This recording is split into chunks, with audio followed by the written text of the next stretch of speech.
Bom dia, queridos irmãos. Estamos iniciando mais uma Escola Bíblica Virtual. Estamos estudando a carta de Paulo à igreja em Filipos, ou a carta de Paulo aos Filipenses, com o seguinte tema: problemas, pureza e gratidão. Hoje nós vamos entrar no nosso segundo tópico, a pureza na mente e o seu segredo, baseado em Filipenses capítulo 4, verso 8 e verso 9. Para entendermos o que Paulo está compartilhando conosco, ou tentando nos ensinar, nós temos que derrubar um mito, podemos dizer assim. Existe pensamento positivo? Será que ter pensamentos positivos vai abrir as portas, vai mudar as situações, as circunstâncias? Para muitas pessoas, elas acreditam sim em pensamento positivo. Entretanto, o cristão não crê no pensamento positivo. Isso não existe. Por quê? O cristão, ele vive pela fé, ele crê em Deus. Ele crê que Deus está no controle de tudo e trabalha para o bem-estar e crescimento dele. Ou seja, toda a situação, todas as circunstâncias é trabalhada pela soberania de Deus. Ele está no controle de todas as coisas. E tudo coopera para o crescimento, para o fortalecimento, para a vida sustentável de todo aquele que crê no Senhor. E isso nós podemos ver no que o salmista diz no Salmo de número 37, verso 25. Fui moço e já agora sou velho, porém jamais vi o justo desamparado, nem a sua descendência a mendigar o pão. O salmista está mostrando para nós que Deus está no cuidado de tudo na sua história. Ele já foi moço, agora ele já é velho, porém ele jamais viu aquele que crê ou busca uma vida de justiça e retidão desamparado, e nem a sua descendência a mendigar o pão. Por isso, nós vamos ver que o pensamento positivo não existe para o cristão, e sim a fé em Deus que está no controle de todas as coisas. Para isso, nós vamos ver quais são as dificuldades que as pessoas enfrentam na vida. Todas as pessoas enfrentam dificuldades, lutas, provações e privações. Contudo, aquele que busca entender e compreender a palavra de Deus e crer em Deus, ele tem duas dificuldades, ou seja, tem duas dificuldades. Primeiro, como tratar a tentação, ou seja, como que ele lida com as tentações, as provações, as privações, e como esquecer das coisas que já foram perdoadas. Então ele perdoa, mas ele não consegue esquecer. Como lidar com isso? Às vezes, nós oramos repetidamente sobre certas coisas ruins e por isso concentramos nossos pensamentos nas tentações que queremos evitar. Ou oramos sobre coisas do passado que já foram perdoadas e ressuscitamos tudo de novo. Então você vê aqui que nós oramos por certas coisas ruins e são coisas que precisamos deixar ou não deixamos, mas queremos lidar com aquilo e oramos, mas continuamos fazendo coisas erradas e coisas ruins. Isso deve ser tratado através da oração e através também de aconselhamentos. Ou seja, orar para que Deus tire essas coisas ruins e também trate isso em nosso coração. E a outra coisa que nós oramos é por coisas que nós já vivemos no passado, já foram perdoadas, mas oramos por isso de novo. Se já foram perdoadas, devem ser deixadas de lado. Trazer isso é remoer todo o sofrimento de volta. E isso vai trazer dor e vai trazer também lembranças que marcam e ficam ali doendo. Então, se você já tratou isso, se já perdoou isso, deixa para lá, jogue no mar do esquecimento e vá viver a sua vida. Mas muitas das vezes nós vivemos essas duas dificuldades. Qual é o conselho de Paulo para nós então, para tratarmos essas duas coisas, essas situações que nós vivemos? Paulo diz que o segredo é fixar os nossos pensamentos naquilo que edifica e que devem ocupar nossa mente. Então ele discorre isso em Filipenses capítulo 4, verso 8. Finalmente, irmãos, tudo que é verdadeiro, tudo que é respeitável, tudo que é justo, tudo que é puro, tudo que é amável, tudo que é de boa fama, se alguma virtude há e se algum louvor existe, seja isso que ocupe o vosso pensamento. Então Paulo está trazendo para nós, deixe essas coisas ruins de lado, deixe essas coisas que já foram perdoadas e traga ao seu pensamento tudo que é verdadeiro, justo, respeitável, puro, se algum louvor existe, que ocupe verdadeiramente o vosso pensamento. Então nós vamos ver o que Paulo está dizendo aqui. Primeiro, tudo que é verdadeiro. A verdade é o oposto da mentira. Efésios capítulo 4, verso 25. Finalmente, por isso, deixando a mentira, fale cada um a verdade com o seu próximo, porque somos membros uns dos outros. Efésios capítulo 4, verso 25. Deixando a mentira e falando a verdade. Então, a verdade é o oposto da mentira.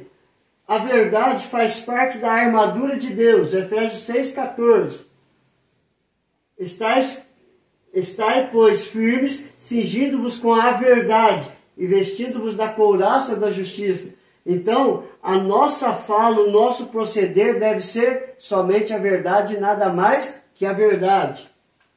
Terceiro, a verdade tem a sua norma em Deus. Romanos 3, 4. De maneira nenhuma, seja Deus verdadeiro e mentiroso todo homem, segundo está escrito, para ser justificado nas tuas palavras e venhas a vencer quando fores julgado. Então a norma é que Deus é verdadeiro, Deus é fiel em tudo. Tudo que é respeitável. O cristão deve demonstrar seriedade na linguagem e na sua conduta, no seu testemunho. Isso está escrito em Tito capítulo 2, verso 7. Torna-te pessoalmente padrão de boas obras no ensino. Mostra integridade e reverência. Então você vê, demonstrar seriedade na linguagem e na conduta. Tudo o que é justo. O cristão já foi justificado em Cristo. Romanos 5, verso 1. Justificados, pois, mediante a fé em Cristo Jesus, temos paz com Deus. Por isso deve agir de maneira justa e lutar para exercer justiça em todos os seus atos. Pois Jesus, ele disse em Mateus capítulo 5, verso 6, na bem-aventurança, bem-aventurados os que têm fome e sede de justiça, porque serão fartos. Quarto, tudo o que é puro. Não é fácil se manter-se puro num mundo tão contaminado. Essa é uma área que devemos nos esforçar. Mas a palavra de Deus nos ensina em 1 Coríntios 6,12. Todas as coisas me são lícitas, mas nem todas convêm. Todas as coisas me são lícitas, mas eu não me deixarei dominar por nenhuma delas. Ou seja, temos que resolver firmemente não se contaminar com este mundo. Viver em uma vida pura, santa e agradável diante de Deus. Tudo que é amável. Amável significa tudo que é agradável, aceitável, ou seja, tudo que agrada a Deus e é aceito por Ele, isso nos fará bem e deve ocupar o nosso pensamento. Sexto, tudo que é de boa fama. Como é importante ter um bom testemunho dos de fora. E isso Paulo escreveu na primeira carta a Timóteo, capítulo 3, verso 7. Pelo contrário, é necessário que ele tenha bom testemunho dos de fora, a fim de não cair no opróbrio, na vergonha e no laço do diabo.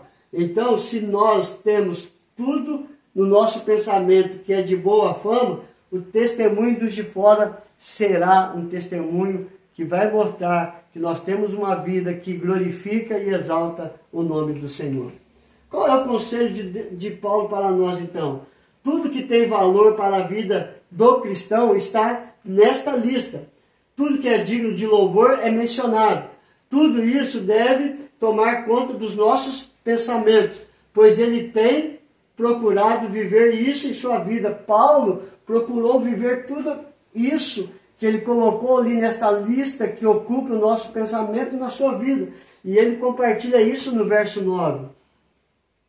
O que também aprendestes, recebestes e ouvistes e viste em mim, isto praticai, e o Deus da paz será convosco.